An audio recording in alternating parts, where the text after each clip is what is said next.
2017. When I met him actually through Seth Godin's LTMBA, I remember that I just found Gustavo really interesting, a great listener. And I decided back then we're going to work on something together. So years later, we have a lot of projects to talk about, but today it's very important. Today is the launch day of our brand new podcast called the Enabled Disabled podcast. We're super proud, but Gustavo is the host, not me. So you get to hear from him directly. But before we get started, while Gustavo is smiling and sitting there, I would like to just say that this episode of the Feisworld livestream is sponsored by Restream, a really easy tool for anyone to go live simultaneously on 30 plus platforms. I've been using Restream since the beginning of 2020. I was a customer first before they came on as a sponsor. They're one of the best brands to work with. I learned so much from them and other influencers who are part of their brand. So mega appreciate that. So I included a link below if you want to give it a shot. They do have a free account, completely free. Honestly, I was on the free account for a long time before switching to the pro account. So that's it. But I know your time is very precious right now on a Sunday afternoon, and this episode means so much to us, but I want it to mean a lot to you as well. If you're a new podcaster, if you're contemplating about starting your own show, have some sort of self-doubt, fear, this is the right conversation for you. But Gustavo also identifies himself as someone with a disability. So this project really extends beyond himself. And we've done outreach to so many different guests. And I want you to hear this out. I know it's not always easy to work on projects that has a sense of advocacy, and I think it's so meaningful, and I want you to hear that directly from Gustavo. So welcome, Gustavo. That was a long intro. How are you doing? I'm doing great. It's a pleasure to be here. It's always great to see you. Thank you for doing this. All right, you've been on Feisworld before, and you're here back for the second time, and we are announcing something so profound. Sorry. That's right. Third time. Second time was BJ with BJ Miller and Rebecca Tosick. Sorry. That was wonderful. And that episode, and I still listen to that all the time, it kind of opened up this wave of opportunities for us to be, for me to be involved in, for Adam to be involved in. What an honor. Tell us about the Enabled Disabled podcast and project, please. Why you decide to work on something like this? Okay, thank you. First of all, so as somebody with a disability, I feel so lucky. Yes, certain parts of my life have been difficult and challenging, but I feel so lucky that I've been given so many opportunities in my life, great education, wonderful parents and friends, great support structure. I'm an entrepreneur. You've been pushing me to do this for years as well. And I really want to give back and participate and be a voice for people with disabilities. I'm trying, if we can change one person's mind on how they perceive us, on how they think of us, one thought leader, one corporate leader, we've done our job. And so that's really the mission of Enabled Disabled, is to highlight people's stories, who have, how they've adapted in the world, what they're doing, what they're working on, and share those stories in the hopes that we can change some minds. That's incredible. And you've put that into action already. And you talked very briefly about your upbringing, kind of your origin story. But could you tell us a bit about your disability or the disability you identify with? Absolutely. So I was born with multiple disabilities. The primary one is called PFFD.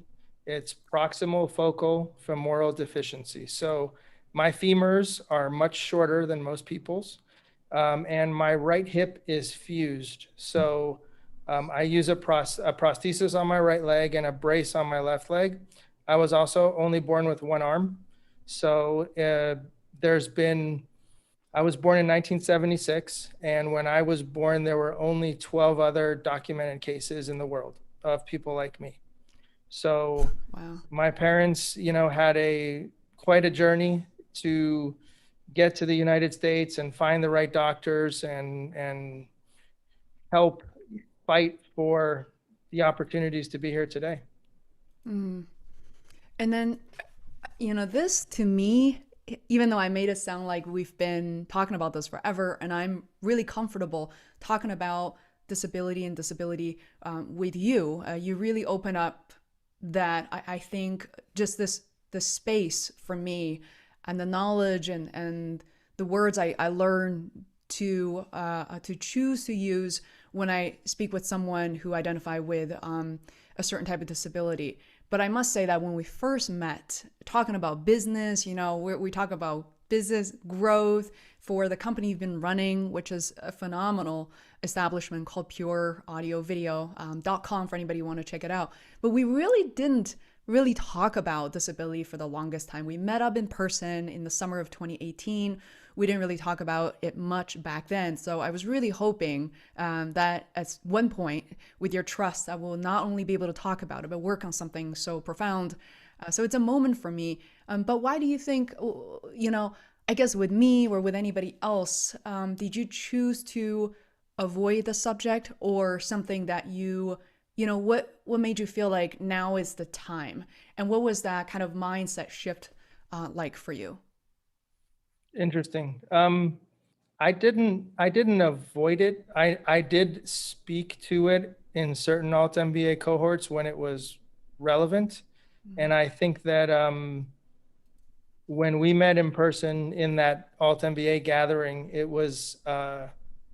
there were so many people, and it was so open and warm and comfortable and inviting that, like, it didn't even, I felt so embraced and so accepted, right, in a group of mostly strangers. I had never felt that way before. So I didn't really feel the need that I needed to. Usually when I talk about my disability with people, with strangers, either they're asking me or I feel the need to break the ice in order to say, okay, I can see that you're a little uncomfortable. I can see that you want to ask me something. Let's go through this process together, and then I'm pretty sure that you're going to get comfortable. Mm. But there was already that comfort level with you, with Adam, with Helena, with, the people that were there, where it just didn't feel like it was like, if I was open to answering any questions, but it wasn't the usual social interaction. So I didn't feel the need to bring it up.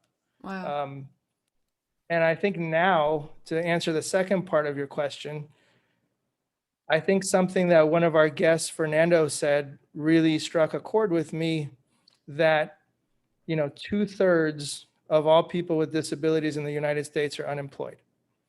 The third of us who have an obligation or a responsibility to say, okay, how can we improve things for the next generation, for the current people? How can we help change those perceptions and grow opportunities? And one way to do that is to talk about it, to tell our stories, and have people understand that our disabilities don't define us. Yes, they are a very important part of who we are, but they're not the whole picture. Mm. Absolutely. And something that I've been able to learn from you, Gustavo, my opportunity with a friend that I feel comfortable and trust, and that I can open up conversations, demystify disability. And for people who are watching, listening, no matter where you are right now, that was not a kind of blanket, umbrella statement. We really mean it. We want to hear from people. So if you look at the link in the description below, on social media, YouTube, wherever you are, there's a link called unableddisabled.com. You can learn more about the project. There's a big red button that says you can submit your story. So yes, we're basically accepting stories that are of audio and text or blog format. So we have a number of episodes already scheduled, recorded and scheduled right now. So Gustavo, tell me about how you approach your first cohort, or your first, how do we call it, like season one guests. Like how do you distill your questions, your thinking, and actually conduct the outreach? Was it difficult? Was it easy? Unexpected? All of the above. It was, so yes, I was really nervous the first time. Thankfully, I knew the person I was interviewing a little bit. We had spent some time together, so that made it a little bit easier. But to me, I approached it. I want to learn about the person. I want to have some knowledge of what they're about, what they're doing, what they're working on. And then I think it's like you told me, Faye, just use your natural curiosity about the person. I like talking to people. I've shut plenty of restaurants down in conversation. So I enjoy getting to know people, um, learning more about them. So I'm just activating those natural tendencies Mm-hmm. during the interviews. In terms of things that were unexpected, yeah. We did an interview on Friday where I was not expecting Harley to share as openly and honestly as she shared, and it was hard and it was beautiful and it was amazing, and you just go with it and show your appreciation for another human being who's willing to be vulnerable. Mm-hmm. Oh, I had the pleasure to listen to your episode number 1, which was released today with Dr. BJ Miller. And there was one segment of that. And by the way, I recommend anyone to listen to this episode. It was just so groundbreaking. I happen to be someone who has interviewed BJ, I don't know, many, many times in the past, yet I discover so much about him that I didn't know. So thanks to you, Gustavo, who came from such an authentic place, who asked him really challenging questions. But I remember there was an area, I think towards the end, you asked, hey, BJ, is there anything that I haven't asked you, but you want to share? And that was so beautiful because together you echoed the fact that it doesn't matter that, you now make the topic seems okay, you've learned a lot, you've uncovered a lot of grounds, but at the same time, the topic comes with a certain amount of pain, vulnerability. So could you take us to maybe what you mean by the pain, what it looks like? Because I don't think a lot of people have a good understanding of what it really means. So we use a lot of imagination in our heads to think of what it means. But what does it mean to you as someone who has a disability? Well, I think there's a lot of sensitivity around the subject and awkwardness around the subject. So it definitely helps me, anyways, interviewing, talking to people with disabilities because I have one. So the first thing is I'm trying to come at it from a place of respect and from a place of curiosity because I feel these stories are important to share and learn from. For me, for example, when I don't want to give too much away on the BJ conversation, but I've had some amazing doctors that I've loved and cherished that we can talk about. And then I've had some really not so good experiences with doctors where, they make me feel like I don't know how you function. I don't know how you do what you do. You're a medical marvel. Like, I don't get it. You shouldn't be able to do anything that you're doing. It doesn't make any sense physiologically. And that's my ego is not that big. So I don't, and it's just not true. And it comes from a place of it's very off-putting and it feels, or when you have a doctor tell you, boy, so my left leg is stronger than my right leg, right? It's not, I don't have a fused hip. I have more range of motion.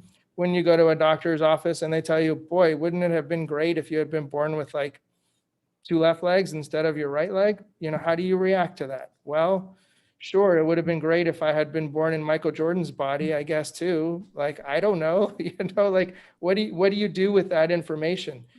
Right. And so those are hard conversations that we are diving into, that we are not fearful of those conversations, and we are not fearful of sharing those moments. We want to share them so that we can learn from them and so that we can learn better ways and we can understand each other a little bit better. Mm-hmm. Does that answer your question? Boy, yeah, absolutely. And I feel like this is one of those projects that just made me learn so much more about myself as well. And I feel like I grew so much as part of hearing the recordings, arranging the recordings, listening to them, working with my editor, Herman, on the actual post production process.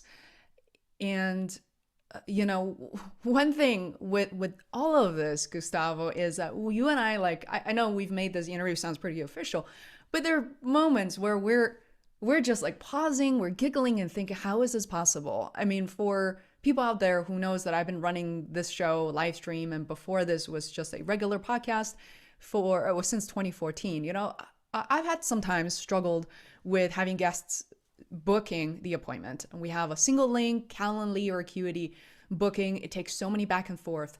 And there are moments from your guests, Gustavo, that we've had several guests who are quadriplegic and who were able to book these interviews, by the way, with photos, bios, links, complicated process, within 30 minutes or less of me sending the link.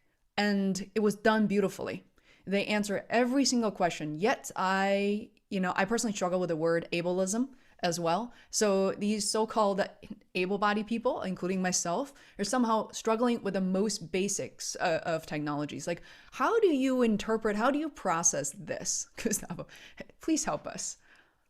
I don't. People are busy. People are, doing what they're doing. I mean, I think with what we've seen from so many of the guests so far, which has been, it feels so good, is that they're honored. They're like, they're happy to tell their story.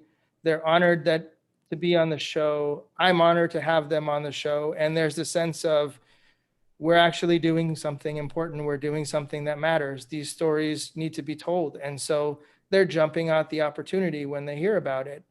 And just like in their regular lives, if they really want something, nothing's going to stop them. Not technology, not, whatever constraints they have in their lives. They're just going to go and do it because they want to do it. And it's really surprising at how many people, how many of these guests, I mean, even BJ, who's super famous, he's been on every show under the sun pretty much, right? I mean, he's been at the height of Oprah Winfrey, like it doesn't get bigger than that. Was so gracious and so happy and so thankful to be on the show. I mean, what do you say to that except the honor is ours? And Yeah. and I do want to point something out too, Faye, and ask you a question. Oh, please do. The way the working with you has been amazing. It has been a joy. I feel like it's enabled, disabled, I'm on the cover, but I feel like you and Adam are just as critical components of the show. I feel like we are a team. We're united. We're working really well together. What made you say yes to doing all this work and taking a chance on something that who knows what's going to happen? Yeah, that's so great. Thank you. What a great questions. I was gonna say, yeah, I'm not gonna produce a podcast for everybody who's interested. Love to podcasting, but man, it's so much work. It's endless. Um, the other day I was walking. Sometimes I take walks by myself, listening to music. And Gustavo, I must admit that between this project, which is about disability, enabling people, the community, and I think beyond, I think enabling able bodied people as well. And another project I'm working on is for childhood cancer. It is incredible. I have so much to say about that. Childhood Cancer Hall of Champions, thanks to another shout out to another LTMBA alum. And palliative care because of Dr. BJ Miller.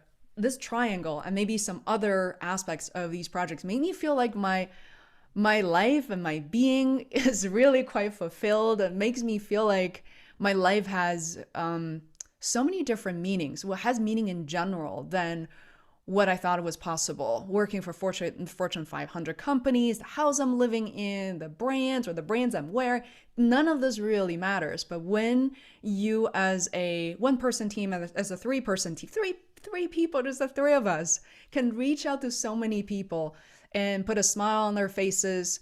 And who knows, Gustavo, I hope that, with no pressure, I hope you do this for a long, long, long time. And I hope you do this, you continue to interview other people. build this platform when you're 85, 90, 100. I mean, that will be just an incredible outcome for me. And I want to be able to be on this journey with you as long as I want. I don't know how many people can actually say that about the projects they're on. And I, I think it's a bit of an elaboration. As you know, I don't have kids. I love kids.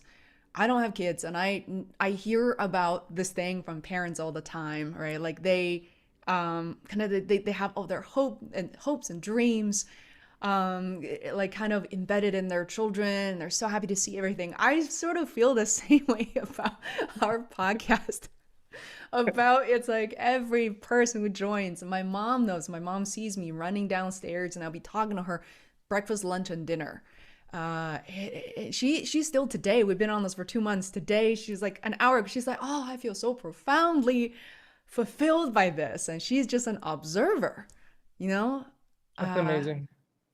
yeah, man, it's such a love. I can't even fake this kind of love fest. It's just the amount of joy that I've seen you bring to other people, and wow, there's really no word for it. And we're trying to invent these words, trying to find this perfect moment. I mean, how does it feel like? What does it feel to you viscerally? I mean, I get texts a lot from you lately, and I'm not gonna repeat, but I want to ask you. You're blissed out. I mean, what is it? How does it feel in your body right now thinking about working on this project versus before? What's the difference? It's felt real for a while. Right now it feels more real. It feels like we're launching. It's official. Now we're here. We can kind of, put our stake on the ground and say, this is who we are, and we can grow that, or we can, if you think of it, I like the gardening analogy. We're starting a garden, and it's going to grow in a whole bunch of ways. Some of them are going to be expected and some of them are not. Mhm. And I'm so curious and so interested and so excited to see where we can take this and how much of an impact it can have on people. So yeah, just excitement, um, disbelief, lots of hope, and I want to be doing this for a long time too. 800 years old, who knows? But let's take it. Let's take it a day at a time. Yeah, I think that would be great. If we, as mentioned, if Helena is watching this, a bunch of our friends said that we're gonna grow old together. If we end up having kids or no kids or whatever, a bunch of us from LTMBA and people who believe in the same things will grow old together. I hope in old people homes, in retirement homes, we'll still have our microphones and our laptop computers and young people teaching us, training us how to do this. But yeah, keep growing the show will be just incredible. Could you give us I know you don't want to give away so many of the conversations that have already happened, but give us an idea of some of the people you've interviewed and maybe just like some snippets into, who they are. Why should people subscribe, follow your show? Who are these guests coming up in the next 8 to 10 weeks? Every Sunday. Sure. Well, there's world famous Dr. BJ Miller, and we get to hear a side of him that he hasn't shared before. And I think with the more well-known guests, that's really going to be my goal, is to approach them from a different angle so that they're not just as powerful and amazing as their stories are. I don't want to recycle that story again. I want to help our audience learn something new about them, of another piece of the puzzle of what makes them who they are. Mm-hmm. Then we have, goodness, Christina Ryan, just an unbelievable advocate out in Australia, a disability rights advocate. She's been an advocate for women. She's been on the United Nations. Just unbelievable. She comes from a family of advocates, right? So again, having a conversation with her about her work, about what she's learned, how we can help um, the community of people with disabilities. It Mm-hmm. was incredible. I learned so much from her. I felt like, I told you this on text message, I felt like destiny tapped me on the shoulder and said, are you ready? It was it was mind-blowing. All the guests have been incredible. Amanda Heel, also from Australia, motivational speaker. Uh, you know, we've had several really interesting guests who are have some type of vision impairment. Fernando Albertorio, who's technologist, inventor, unbelievable entrepreneur, one of the smartest people I've met. We had a great conversation about a bunch of things, but really we dove into how we can help more assistive technology get out there, what some of the constraints were, why more of it isn't being developed. Mhm. And there's a huge need for it. Viola from Alt MBA, who we both met, 6 months ago? Mhm. She's amazing, amazing human being. One of the super smart, great YouTube channel, The Ginchiest. And again, another interesting conversation. I'm still thinking about what her experience was working for the bank as an HR Mhm. specialist, um, and how we can help corporations better understand and accommodate for people with disabilities. And really, that's I think another key highlight, right, in all the conversations. What are the things that people with disabilities bring to the table that other people don't know about, right? It's Mhm. problem solving skills, it's empathy, it's the ability to think outside the box, to say, okay, how are we going to accomplish this when we can't do it in the quote unquote regular way? Um, Mhm. so how have they adapted to their constraints in their lives? They've all done so differently. And you learn something from each conversation. Mm. Amen. I mean, when I joined your conversation, for example, with Ryan recently, real estate, uh, what do you call it? Real estate agent or realtor from Realtor, South yep. Florida. And I saw, Ryan is quadriplegic and he was so delicately kind of basically using his very minimum movement, using his nose. And there was a pair of glasses where he uses to control Google Homes, Alexa, and he had no trouble booking the appointment. The whole thing just feels very seamless. So open my eyes to a lot of things. And because Gustavo, you and I started talking about like furniture at home, different kind of assistive devices, and how some of them are poorly designed. And really, when you think about so much of what we're going through every single day, as people without a certain type of disability, we simply don't think about it and we don't appreciate the environment around us, which are primarily probably designed by people without disabilities. And I still remember my conversation recently with you, Gustavo. Like, if you're comfortable talking about it, I ask about the opportunity to maybe develop a YouTube channel with you so that you can show people of a certain disability how you're able to adapt. We talked about people diagnosed with cancer, and I didn't realize this before, amputation is part of a certain type of cancer diagnosis, and how do people adapt with that transition. And I ask you, like, for example, how do you put on a jacket easily? And as a result, I started experimenting it myself and I couldn't get anything done, for example, with a single hand. And you smile and you say, oh, that's super easy, let me show you 5 ways to get it done. Like, could you talk to us about that?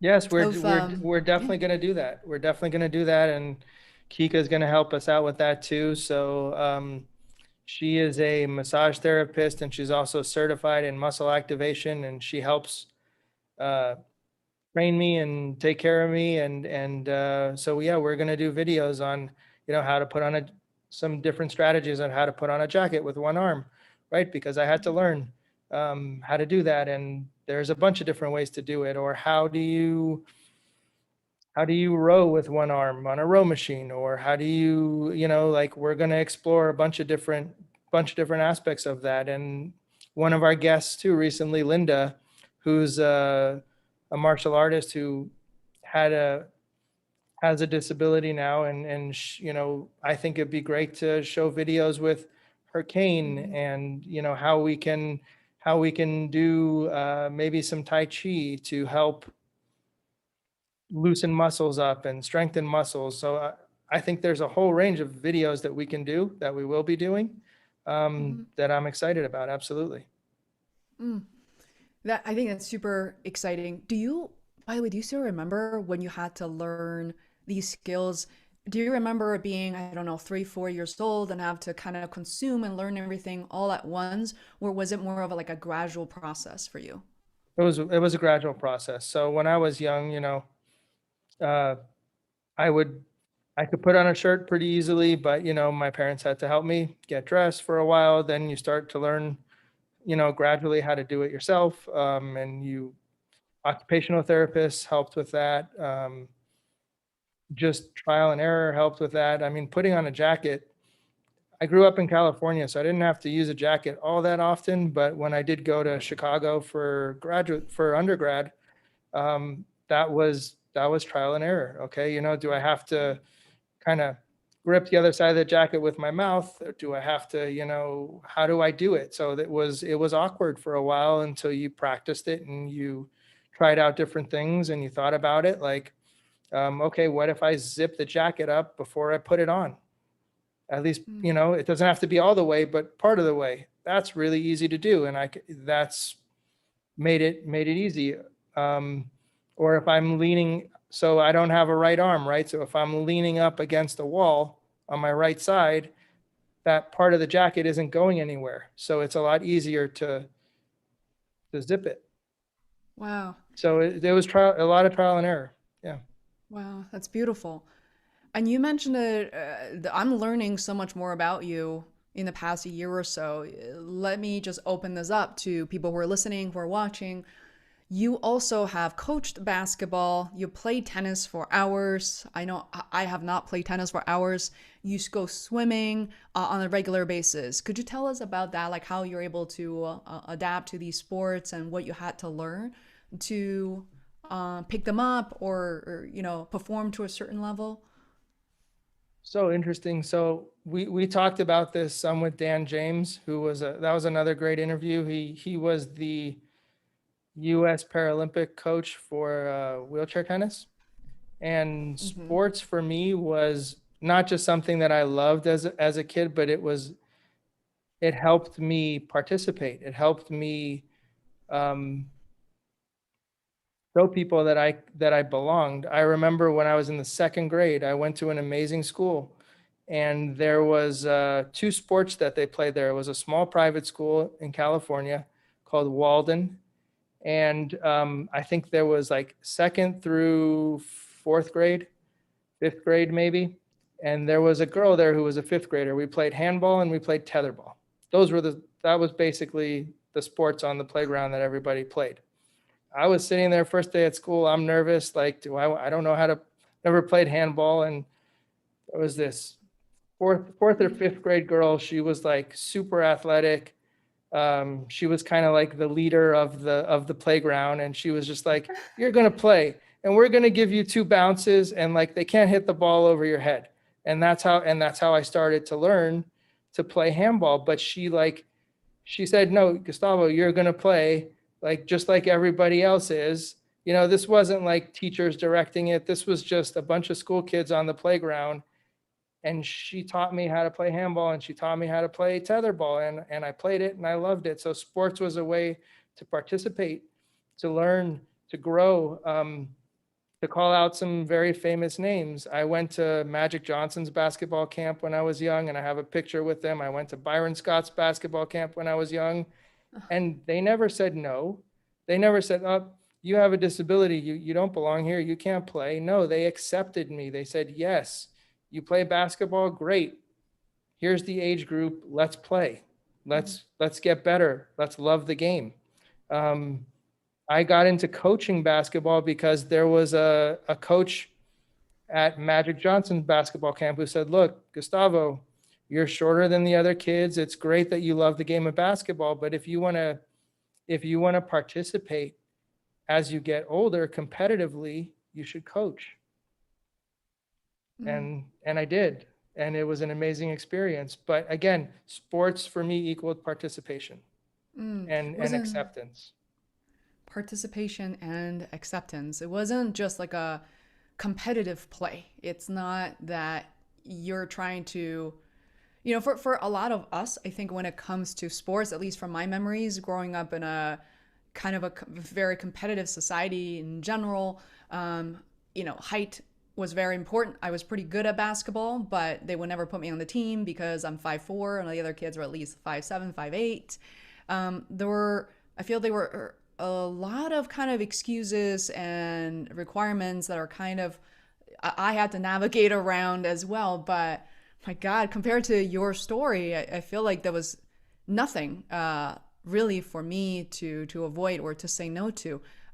What was it like at Magic Johnson's camp for you to be, when they say, hey, come on over and let's do this? Wasn't like a way of negotiating with you, like, Gustavo, do you think you can handle this? Like, you sure you're gonna be okay? I didn't hear any of those like type of languages. Like, was it empowering to you? Was it what did it? How did it feel? I mean, look, they had it was all day for, I think it was a week. So yeah, it was really tiring. It was really fatigued. I come home with blisters, and all that, but it was so much fun. And I was doing something I loved. And so, yeah, they helped out, like, okay, so Gustavo, do you want to, I ran the lines like the other kids, but sometimes they'd make you run, go run 2 laps around the track to warm up. I didn't have to do that. That was okay. I didn't feel less accepted because of that, or because there was a chair there if I needed a little bit more rest than somebody else.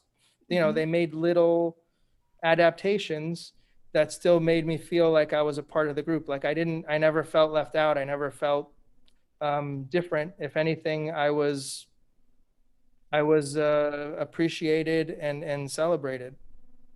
Mm-hmm. Love it. And lastly, I wanted to ask you about swimming. And I swear I won't keep probing every single sport. And I love sports myself. And it gives me a whole bunch of joy and kind of takes me away from working in digital marketing, which is another amazing reason. But when it comes to swimming, it's something that you do regularly now. And we only started the conversation of how you're able to swim. Like, for people who are watching this, like, if they know someone who identify with a certain type of disability and think that swimming is completely out of the question, there's different types of strokes, the different styles. Like, how do you go about swimming? Right. So when I was young, I always loved the water, but I didn't know how to swim yet. I was really young. Must have been first grade, something like that. We were playing at the pool, and my brother pushed me off the step. Not for any, like, it wasn't a mean thing. It was just boys playing, right? And I didn't know how to swim, and I almost drowned. And I think some lady like jumped into the water and got me in time. And the next day, my parents were like, okay, it's time to learn how to swim. So I went to the YMCA, local YMCA, and just unbelievable teacher there, instructor. She taught me how to swim. And then she said, guess what? Why don't you join the swim group and compete? And I did, and I got third place in the backstroke. And, there was my name in the paper. There was a reporter there who, put me on the paper. But so I swim backstroke, I swim freestyle, I swim butterfly. I don't do well with the breaststroke, but swimming has always been, once I learned, I loved it. So I would encourage people to go to the YMCA or um, find a swimming instructor, because you never know. Just because it looks different, look at the Paralympic swimmers. They have all kinds of different disabilities and they're still swimming. Or there's an 84-year-old gentleman who swims here in the pool in my building, and he had major back injuries and rotator cuff injuries, and he can only swim the breaststroke, but he's unbelievable. And he does it, 5 times a week. It's great exercise, and you don't know if you don't try. Could you tell us about that story? I think with this gentleman and the trophy. Do you mind sharing that? I No, love not at that all. story. So yeah, I mean, so he's a competitive swimmer. He competes in the masters events, and he started talking to me kind of slowly here and there. And one day he said, I'm going to give you a gift. And I was, taken aback. I said, okay, great. Thank you so much. and and the next time he saw me, he brought one of the medals that he'd won at an event, and said, I'd like to give you this medal. It's just like, you're strong in the water, and you haven't given up, and just keep, he's one of those people that believes in positivity and resilience and grit, and he sees that in the pool, and he just wanted to honor that, and it was beautiful. Hmm. I just love that story. But so many others as well. I think, I experience what you're, in a way, what you're going through, what you're living through in this moment, kind of vicariously living through you. So, a couple of examples I want to bring up. And, one is, I believe, is from American Idol about a young woman. I hope she's watching this at some point because we really want to get her on the show. Yes, And please. for anybody else, right, who's watching this, by the way, you do not necessarily have to be the person who identify with a disability, but you can also be a contributor. This may be a cause that you care about, someone who does. But I would love to take a moment to talk about the American Idol woman as well as Crib Camp, so which we watched recently together, sharing with each other. Tell us about that woman. What did you learn? What did you see from her You're talking performance? about you're talking about Mandy Harvey. Yes, I think so. Yes, yes. I mean, so she is remarkable. She's also I think, the brand ambassador for Not Impossible Labs. So, hey, if Mick Ebling's listening, we would love to meet her. She wanted to be a musician her whole life, and when she got accepted into a music school in college, and she lost her hearing that same year, and she taught herself how to sing again, even without being able to hear. So I looked at that story on YouTube, and I was just blown away. Again, grit, perseverance, determination, and her selflessness to say, I think she said it in one of the Mick Ebling interviews, where she said, I don't sing for myself. I can't even hear myself sing anymore. I'm singing for the people that are listening to me, who can appreciate and who can be touched and inspired by what I'm doing. Mhm. How did that make you feel? Yeah, how did you feel listening to her sing and like learning about her story? To me, people like Mandy, or there's somebody that we haven't talked about too, that I would really, Maddie Stepanek. He passed away many years ago, but his mother Jenny is still alive. So when I see someone like that, it does two things for me. It reminds me of who I am, um, and it gives me hope for the person that I want to be. So it brings me back to myself, and I get to recenter myself, and then it inspires me to say, okay, what else can I do? How much more can I contribute? How much better of a human being can I be? Um, that's what it does. That's how I feel. So it's inspirational in the best way possible. Not a cheap thrill inspiration like, wow, look at that person. I'm glad I have it so much better. No, it's more like, this person is like me, a lot like me. Um, how can I actually improve what I'm doing to help other people the way they've helped me? One thing I think can sound very sensitive to a lot of people is, and a lot of people do wonder about this, did you ever, uh, for a moment, and think, you know, uh, this is unfair? Why me? Or, did you ever have feelings like that? Of course, of course. Um, Not when I was young. It was more in the teenage, end of high school into college years, where for me, it was self-discovery and awareness and being exposed to, like, I remember my first year of college. I wasn't sure if I wanted to tell this story, but I'm going to tell this story. So, first year of college at the University of Chicago, I'm in a class called Human Being and Citizen. And I don't know why the debate started, but it started. There was a kid from really smart,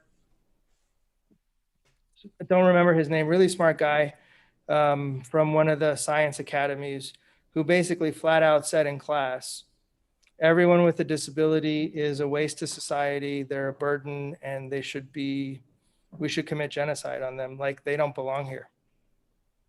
And I think every single person in that classroom would like froze and looked at me and was like, are you gonna, with that, like, are you gonna say something? Are you gonna stand up for yourself? Are you gonna react? And I didn't say anything. I was one, shocked, two, didn't trust myself to actually have an intelligent discussion when the reaction was, wow, I would love to, you know, I would love to kick the crap out of this kid. Um, so I didn't say anything. And then, of course, there were some other smart people in the class who defended the other side. But to be exposed to that, sure, you think all those thoughts, and I didn't want to shy away from that because if I did that, I wouldn't really examine myself fully, right? I had to go through those sentiments for me um, to be authentic. Otherwise, I'm just faking it. Like if I don't have those thoughts, if I don't internalize those thoughts and deal with them in my way, then I haven't developed as a human being. That's how I saw it. Mm. Well, I hope if that person, first of all, he does not sound very smart to me at all. But if he's ever listening to this or come across this project, yeah, I think the debate is on. So definitely join us. And, you know, it worries me at the same time, but it also interests me to know that there are the things you hear and the things you don't hear. There are people who vocalize how they feel about the situation and those who don't. Um, you know, this is a different, almost feels like a different pivot as you and I were exploring on YouTube for the different channels that, kind of celebrate people with disabilities. And we came across a lot of channels that happen to have couples in them. And in particular, the so called, people, a person with disability and a person without. And I feel like I saved this part for, 50 minutes after we started recording. But to me, it was very shocking to read some of the comments. And I want to kind of hear your interpretation and what you got out of it. Because as you know, on YouTube, anything goes. So anybody with anything on their minds, they were not really afraid to say it, especially people with like these fake accounts or who don't identify, to reveal their identity. And part of me, for a moment, I felt like, oh my God, just the people who are judging people who are together with and without disability reminds me of people in a mixed race marriage almost. There's so much, especially the negativity against it. Like, how could you? You walk down the street, you can, maybe walk through Chinatown in some parts, but not anymore. But, other parts of, areas where people don't see this as a possibility or it's not accepted. And there's fear in their eyes. There's the extreme discomfort.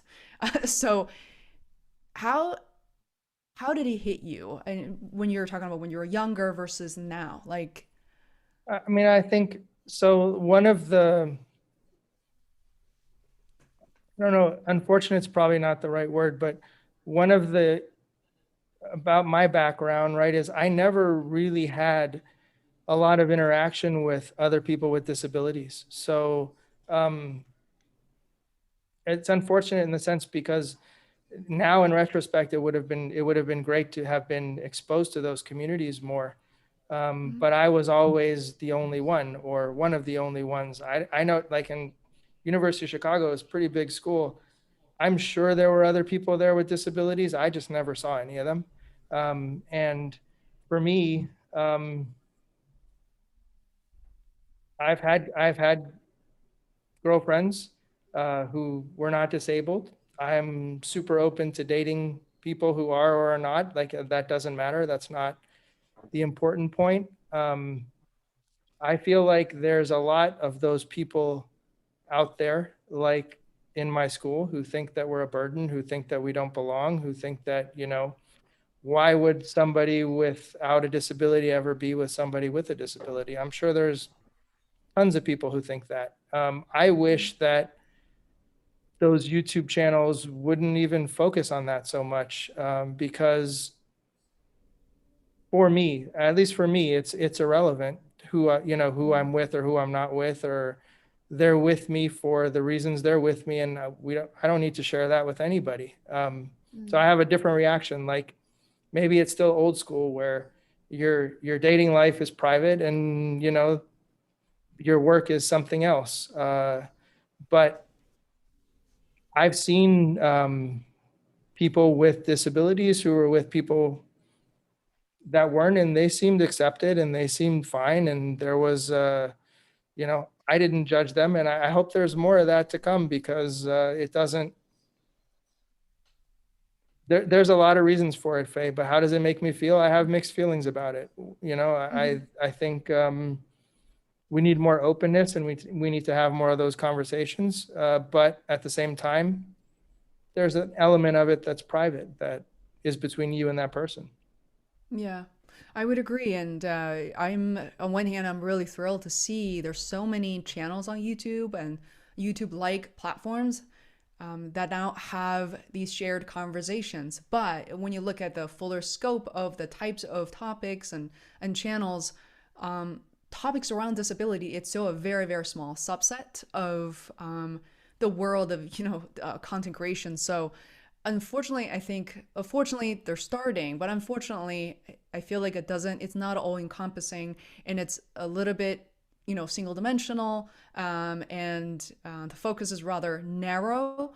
But I think at some point it will be normalized in a way that people will actually focus on the bigger picture as opposed to the differences. And I think people who are so concerned about these relationships and people with disabilities have a lot more fear, have a lot of uncertainties, self doubts that they need to manage on their own first. So I definitely would encourage them to go down that path first. With that said, I mean, we are approaching the hour, but I know that there are a couple of areas that we talk about: learning, acceptance, pick up new skills. But one thing we haven't really talked about, which is podcasting. Having gone through so much in your life, adaptation and dealing with these people, unfortunately, here is podcasting. You're putting yourself out there, your voice is out there, and the people who decide to come along, their voices out there as well. What are some of the challenges you have experienced as an interviewer, or delights perhaps? Like, what is that learning curve like for you? Because for people who don't know, you haven't been like a platform speaker for the past 20 years. You're not really you're not quite a speaker yet, but we all know that's on the horizon. So what's that like as an interviewer? So again, for me, I think I draw on my experience coaching, where I had to speak in front of a team, in front of the team with parents, sometimes in front of, where you're in a packed high school gym. So projecting my voice, having something to say, um, comes. I've been through that. I also go back to my law school experience, where I really loved doing moot court, kind of like arguing in front of judges, and where they taught you really to over prepare. So for me, probably, I know you've been telling me not to kind of, don't worry about spending, 5 hours preparing for an interview or whatever it is. But I like to prepare for those interviews. I like to put myself in the right mindset before an interview, for probably 2 hours before the interview. That's mostly what's on my mind. I'm clearing my head and creating space for those conversations to happen. So I think it's just drawing on those experiences has made it easier. Mm-hmm. The delight is, again, when people share things that you don't expect them to, and you get to see where it goes and where to take it from there. It's been, again, so it's not easy conversation, but it's not fun either if it's easy. So I accept the Mm-hmm. challenge, and I want to see where we can go with it. Yeah, what about we have several guests who may be opening up and talking about this for the first time, publicly or being interviewed as a podcast guest for the first time. By the way, for podcasters out there, I highly encourage you to reach out to people with disabilities because they have such unique, such interesting stories and life stories to share with you. Definitely don't exclude them. And but Gustavo, there were guests. I found it kind of challenging to find their backstory, find their origin stories because they some of them haven't been blogging. They're unlike BJ, who, like you said, spoken on 300 different podcasts. How do you go about researching them, or just do you have an open mind, go in, just kind of see where it flows, where it goes? Both. So some of them you can find on, social media, right? LinkedIn, Facebook. Mm-hmm. Um, some of them have YouTube channels. Some of them we talk to ahead of time for a little bit just to get to know them a little and see who they are and what they're about and get a sense of their story. Mm-hmm. Those things all help. You book a 20-minute call with them ahead of time and kind of feel it out a little bit. And then the other part is trusting, trusting in the process and the conversation. And you taught me, right? There's general questions that are just segues into deeper conversations that you can ask anybody that are there.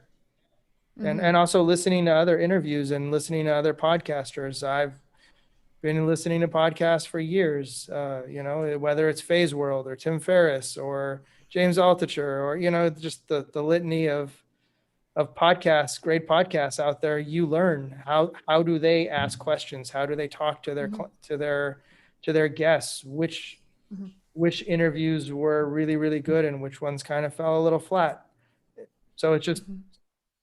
engaging with podcasting as an art form and trying to get better at it. Mm-hmm. Wonderful. All right, I'm gonna do a slight pivot here, because I think there's one area we haven't covered, and I encourage you to, as you know, the question you ask to everybody. But I would say there's one area we haven't kind of delved into, that is for companies and people who are listening to this. Uh, who do you want to hear from? What are some sort of what are the type of maybe contribution help that we're looking for, or how we might want to get involved with the type of companies out there? What are your thoughts on that? Maybe they can reach out to us and collaborate and partner on something. Sure. I mean, there's a number of possibilities there.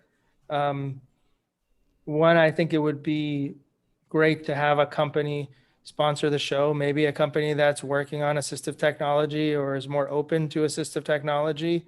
Um, I'm thinking Microsoft, I'm thinking Nike with their new Fly shoe that they came out with, where they actually, in their design process, had someone with a disability help them to design that shoe. So Mm-hmm. I think there's great opportunities there, but I'm also interested in, and I should say we're also interested in exploring, how can we change company culture just a little bit to say, like, how can we maybe provide some additional training or Mm-hmm. some ideas as to, why you should be hiring more people with disabilities, what you should be looking out for, how you should be approaching those potential um, employees and workers to make sure that they Mm-hmm. give them a better chance to succeed in your company. Mm-hmm. There's so much potential there that's untapped. Mm, Have I missed love something it. there that we've been talking about? Because I know we've been talking about a lot of things. Yeah, yeah, that is important. We are now kind of co-launching the show, and we talked about there's so many different ways to contribute and to kind of step in by referring guests, referring yourself to share your own stories, but other stories as well. For companies to get involved, to sponsor an episode, to sponsor the project, We have very reasonable rates. At the moment, we have launched one episode already, but there are, more than 10 in the can or releasing on a regular basis. This is a niche podcast, I will admit, which means, we are well targeted in terms of the audience we're going after. But also, anybody who is interested in just learning more. You might not even know someone with a disability. You don't have any family members or friends with a disability. But this is a subject I think we all need to learn because according to CDC, I think 25% of Americans have some sort of disability, and that is a much bigger number. Plus, I think a really mature conversation when it comes to that. As we age, as we get older, as we're diagnosed with a certain illness, I think disability is ahead of all of us. Why don't we learn something about it now? Same thing, we talk about palliative care, and death isn't something that it can be completely avoided. So I think we need to be more knowledgeable and more accepting. Yeah, Gustavo, did I take us off track or Not anything at else all. we should? Yeah, so this is really wonderful. Is there anything that we haven't talked about? I know I jumped around a bit, but I really want people to hear your story. I know you mentioned Crip Camp that we didn't really talk about. Is there something that you wanted to bring up about that? Sure. First of all, Gustavo and I would like to interview everybody in that show. So we're going to go through IMDb and just conduct literal outreach to every single person from top to bottom. So if you guys know anybody, anyone you feel interesting or you have watched the show, let us know in the comments below. But Gustavo, what are some of the key takeaways? Why should people watch that documentary if they haven't already? Well, for me, it was again, just learning about the disability rights movement in the United States. So many things that I didn't know about. To me, there were certain elements that were difficult to watch. Some of it was hilarious. And a lot of it was again, deeply inspirational. Um, I mean, for me, how can I not, if I ever meet any of those people, how can I not just thank them for everything they've done, all the the sacrifice, the fighting, the activism. Uh, I wouldn't be here today without them. And so to me, at least partially, it's I would like to communicate that gratitude for everything that they've done in their life.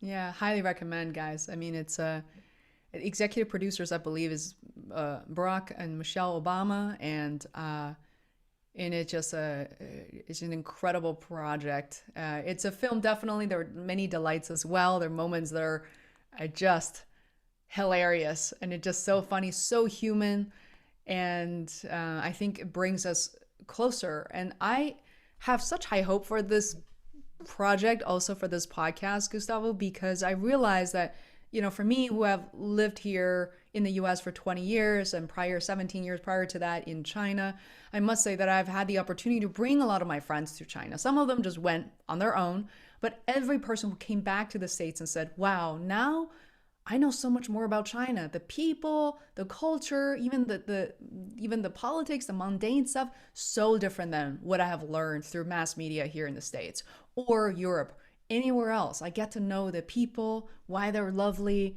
and I realized, you know what? It just I hope that this show, this project opens up doors for people to experience disability in a really authentic way. And I I I I mean, yeah. also just it was great to see people with disabilities on camera. We don't get to see that very often, and that was Mhm, refreshing. And maybe we can help inspire that next storyteller, right? Where are the characters who are strong mhm, and smart and interesting with disabilities? Where are they in Hollywood? Where are they in our media? Where are they in our books? Um, mhm, not to spoil it for people who haven't seen the show, but I mean, there's one show that I can think of that actually had main characters who had disabilities. Fairly recently, Game mhm, of Thrones, right? Super popular show. Lots of people watched it. Two of the main characters had disabilities. So, kudos to George R. R. Martin for doing that, but we need more of that. We need more people with disabilities as strong, interesting, inspiring characters. Yeah. Wow. Well said. And there's a lot to reflect on. That I'm so glad, Gustavo, that you joined me in this conversation, because at some point of listening to 10 or a dozen conversations of you interviewing the guests, there's more of me, I think also the listeners for your show, thinking, I want to learn more about the host. I want to know more about Gustavo. So this becomes the opportunity for us to kind of reflect and come together, knowing each other for so long, but really get to some of the juicy details. I really, really appreciate that. And I absolutely love to bring you back again, maybe after we release season one, after we release 10, 12 episodes, and then see what else, we have learned. And this is, it's just a phenomenal project for both of us, for everyone involved. Thank you. Absolutely. I would welcome that, Faye. I'm looking forward to it. It's always a joy, and it's always an honor to be on Feisworld. Thank you. And for everyone who's watching, links below. We do have a group on Facebook, which is called Meet Each Other. And if you search for Meet Each Other, Enable Disabled, you're going to find the page, the group. And we welcome you to submit your stories and subscribe to our show. And yeah, there are a lot of really incredible stories coming your way. And hope they will brighten your day as well, to kind of see all the possibilities that you have in your life.